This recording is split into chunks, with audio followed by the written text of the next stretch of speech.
So a quick one today. We are going to be looking at this function here. F is such that x equals, or x maps to 2x plus 5 over 3, and we need to find the inverse, f of minus 1.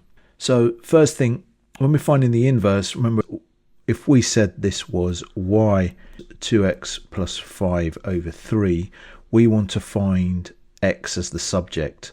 So to do that, multiply both sides by 3.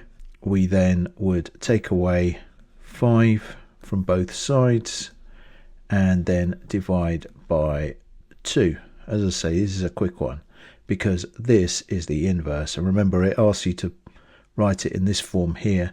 So taking y back out, we'd get x maps to 3x minus 5 over 2. So f of minus 1 is such that x maps to 3x minus 5 over 2.